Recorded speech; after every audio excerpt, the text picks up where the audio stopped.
All right. So we'll get started very soon. I have a few items I want to talk about because, yeah, it's been a year, exactly a year, since we started this new conference, and a lot has changed between 2025 and 2026. Some companies are coming back, and they had a fantastic year in 2025 or 2026. One of the companies who spoke last year here is AudioShake, and they are coming back. And after BuffConf last year, they raised a significant amount of money.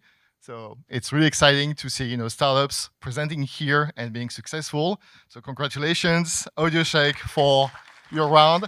I'm so happy. Abe, so it was Jessica, the CEO last year. We have Abe talking here today and show you what they've made with that new money they got. Other companies had an exit. So there was another startup called Sima Labs. Rushan and Sophie were here last year. And they got acquired by Meta, who was our co-host for BuffConf last year. So it's really exciting to see a startup who presented the AI video stuff they did last year that got acquired by Meta. Roshan and Sophie will come today. I haven't seen them. Oh, Sophie's here. Sophie, congratulations for your exit and congratulations to be an awesome Meta employee. And Momento had also a fantastic year. AudioShake, we raised some money in the past year. One of the new investors we have on the table is Red Bull Ventures. And we're really happy to have Josh here today from Red Bull Media House that can just tell a few words about that new round. Yeah, thank you. Red Bull Ventures, it's not very old. It was founded last year. It's a corporate VC of Red Bull. It's an early stage investor that looks for things within the universe of Red Bull. So things like beverage ingredients, sports tech, and streaming infrastructure. So I am not on the ventures team, but they sent me here to speak on their behalf. And they're just really excited. This is the 8th investment that Red Bull Ventures has done in the last year. It's our latest round. And they wanted me to convey that they are super excited. They they always look to up-level people and give companies wings. And Momento is someone that they saw not only the technical and the business, but also the exceptional leadership team. And so they're super excited to be an early stage investor in Momento. So, thank you. Thank you. So what have we done with that money? We hired a new VP of engineering that maybe some of you know. It's Jason Lapierre here. So you can stand up.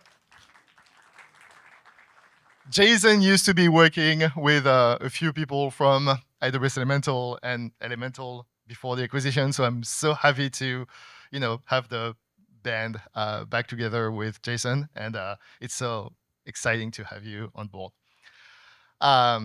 And we're also launching a new product. So we'll talk a little bit about it, which is really at the crossroads between AI and video. And if you do development, I'm sure a lot of you use Cloud Code.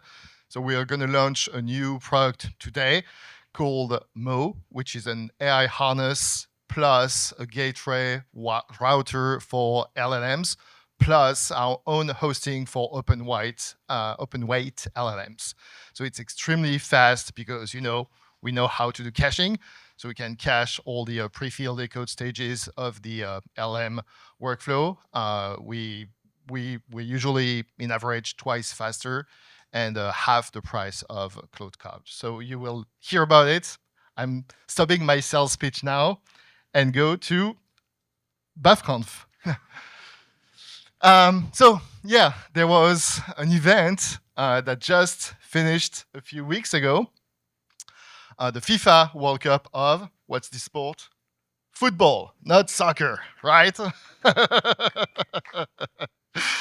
So yeah, it was an amazing event, even if, well, the winner is not the team I would have hoped to win. But yeah, you know those guys, right? You know the guy on the uh, left side here.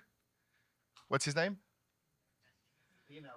Lionel Messi. Yeah, so now everybody knows how to pronounce correctly that first name. And I'm so grateful for Lionel Messi to be such an awesome athlete because now everybody knows how to say it properly.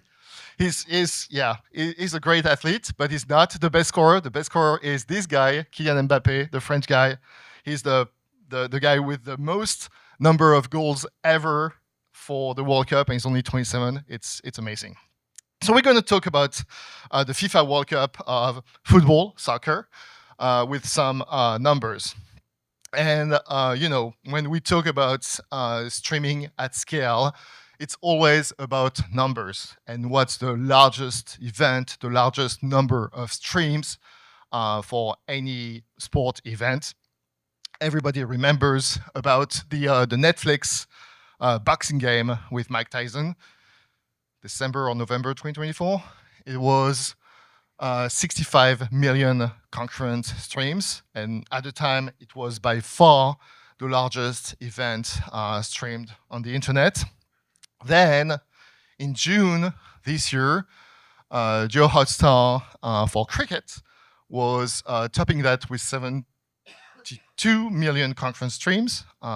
So those numbers are insane. For the World Cup, well, the trick is they haven't published any official number yet, and it's really hard to find the right numbers because they have agreements with over 200 local streaming platforms and streaming providers. So it's really hard to find the right numbers, but I will give you some information I found. So first of all, if we look at the overall number of viewers that have been published, so it's a mix of broadcast and streaming. It's not only streaming, but it's by far, at least in America, the World Cup that's got the largest number of viewers. So yeah, it's been over twice what was in 2022, and 3.5 times more than in 2018. And especially for the final, it's been absolutely crazy, the numbers they've published this year. 11 games beat the final, which was at 15 million last year for broadcast and digital in 2024. So the numbers are impressive. So let's talk about what is streaming today in 2026. And for the World Cup. So we saw some numbers from Europe in the UK because football in the UK, it's a religion. It's crazy. So they published numbers only for the group stages, but for streaming there is the Everyone TV, which is basically aggregating the streaming platforms and the numbers for the BBC and the ITV, who were the two entities that could broadcast the games. So they have nearly 5 times more the number of streams compared to the previous World Cup. For the semi-final between England and Argentina, which was the highest game streamed over there, they streamed over 12 million streams on the BBC iPlayer. It's not concurrent streams. They haven't disclosed the concurrent numbers. But that's the total number of streams they had just for that game in 24 hours. The number of UHD streams, they disclosed that it was 2.8 million UHD concurrent streams for that game in the UK for the BBC, only the BBC, because they had that game for the semi-final. So you can probably imagine if it was nearly 3 million only for UHD, you can probably imagine what would be the total number of concurrent streams. And the FIFA, they say that across all the streaming platforms they had for up to the group stage, it was 20 billion with a B, or 20,000 million of video streams, with 14.5 billion with a B for only TikTok and YouTube. It's crazy, right? Those numbers are putting the FIFA World Cup at a different scale compared to anything that has been streamed before. I happened to watch that game. So it was between France and Spain. Bad game. Uh, that was TikTok. And if you look in the upper right corner, you can see 56 million views. And I was like, it's not possible. That's not the right number. There is no way you can have 56 million people watching on TikTok. It's actually the right number. And it went up to 60 million. So the trick is it's not the number of concurrent views. They keep track of every single stream that has been started, but that's the kind of scale we see only on TikTok. So I didn't watch the following games with my phone. I had a great time for the third place game with some people in the room here between England and France. Bad game. But it was fun, so I didn't get the numbers for TikTok. But think about it. We're talking about 60 million streams only on TikTok, only on one platform for Fox. Here it was Fox content on TikTok. Fastly, they published some numbers and they said that only for Fastly, they're expecting 1.8 billion streams, not concurrent, obviously, but still 1.8 billion streams only on Fastly, one of the CDN used for the World Cup. Live sports, they are live sports, right? So here in America, all the numbers we've seen, the record numbers are for American football. And soccer, it's still football, right? So it should be the same. Actually, no, it's not. Fastly, in the same article, I will give you pointers to the public data. They showed the patterns, the usage patterns for a typical FIFA soccer football game. And you can see it's interesting with two things. The first is the final got about twice the audience from the third place game. And if you look at the pattern, so the final, there was some overtime. So let's start with the third place game. There was no overtime, unfortunately. So there's a big drop. There's a big drop during the halftime. And you have two smaller drops here for the hydration breaks. So, there is no quarters. It's only two half times, but they have hydration breaks in the middle of the half times for ads and hydration. We need to hydrate when it's in America. We don't need to hydrate when it's in Qatar, for example, because the weather is so much nicer in Qatar. Anyway, you can see same pattern here. The halftime, there was a big drop. For the hydration breaks, just a smaller drop before the overtime, and there is no scale 35 markers in the overtime. So that was Fastly. We happen to have one of our customers, so I cannot show the numbers, but one of our customers in the UK, they saw the exact same pattern across all the CDNs. In the UK, it's interesting because you don't see, the drops for the hydration breaks is a lot smaller, but you still see the halftime here. It's interesting to see on a global scale what's the pattern for the Super Bowl, American football.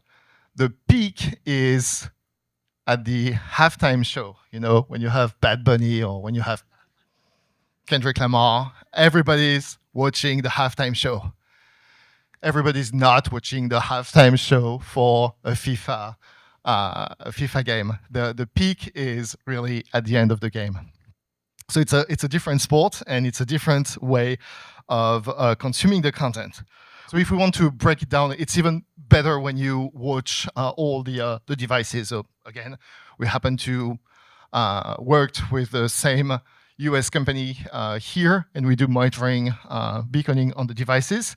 If you look at the iPhone, it's really interesting on the iPhone because when it's the halftime and you don't care, you can just switch to a different app and you can see the drop right now. So for the iPhone, you can see everybody's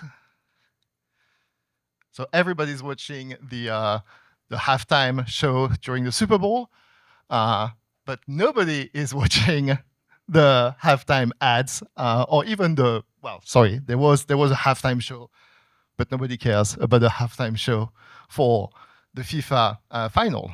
So I think it's interesting because when we talk about sports, yeah, you can see the difference. The peak here, halftime show, and the peak for FIFA is at the end of the game. There is a big drop off in the two patterns, but the build up for soccer is much higher for that. You can see the drop off here started because you knew that the game was done a few minutes before the official end of the game. Here, everybody stays until the very end of the game. It's interesting because when we talk about sports streaming, we talk about the hydration breaks and everything that makes money with the sports. It's interesting to see that this year there were more games compared to the previous one. There was 104 matches, so 104 opportunities to sell ads. It's also more games means that the FIFA is trying to be constraining the platforms even more for all the content rights and the protection of the rights. So they had some extra concurrency tracking things they wanted to have in place for some of the broadcasters they were working with. And there were more games, so it's even more complex to do that. That was the first time there was an expansion since 1998 in France. And if you look over the years, it's staggering because the more teams you have, the more matches you have, the more ads you can sell. And they're already talking about expanding that again for the next one or the one after. So in 4 or 8 years, there might be, I think I saw like 168 games. It's great, crazy. Neospace, they published some numbers. So this year there was over 600 ad breaks for the FIFA World Cup. So it's plus 170% compared to the previous one in 2022 with 236. So, nearly 3 times more. It's more money that can be made. And the drop-off was 17% during the halftime break. But again, nobody dropped the stream during the hydration breaks. So it's a win-win for everybody, except people who were actually watching the games and having the ads. But that's the reality of what it is.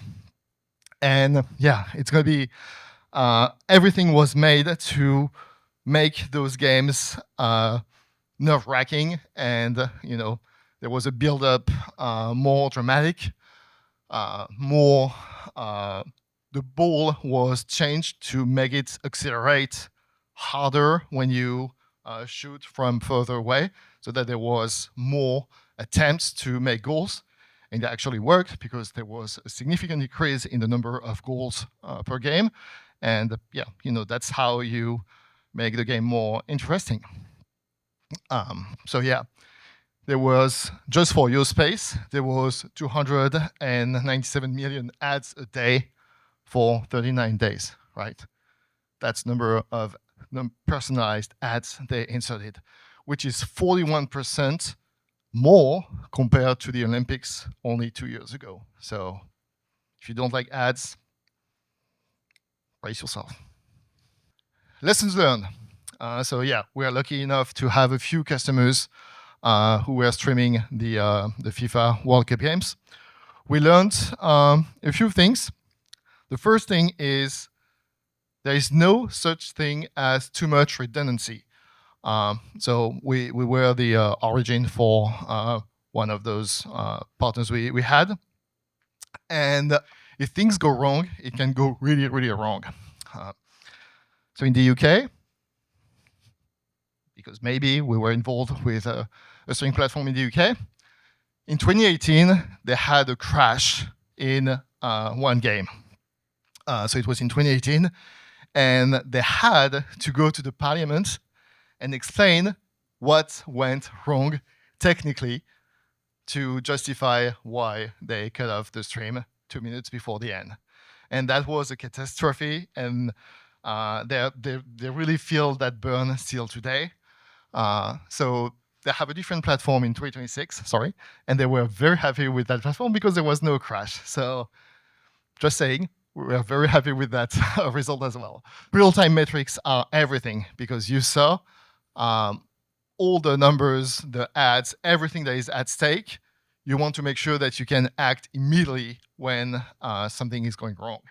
So you have to get real-time metrics. And again, we're very happy to have one of our customers using us because we saw the numbers, we shared some numbers or graphs in the previous slides, especially if you're in the UK, for example, and when the game starts at 2 a.m., you want to make sure that you have all your platform completely autonomous, because if things go wrong at 3 a.m., it's even more catastrophic, and you don't want to go to the parliament and say all of that.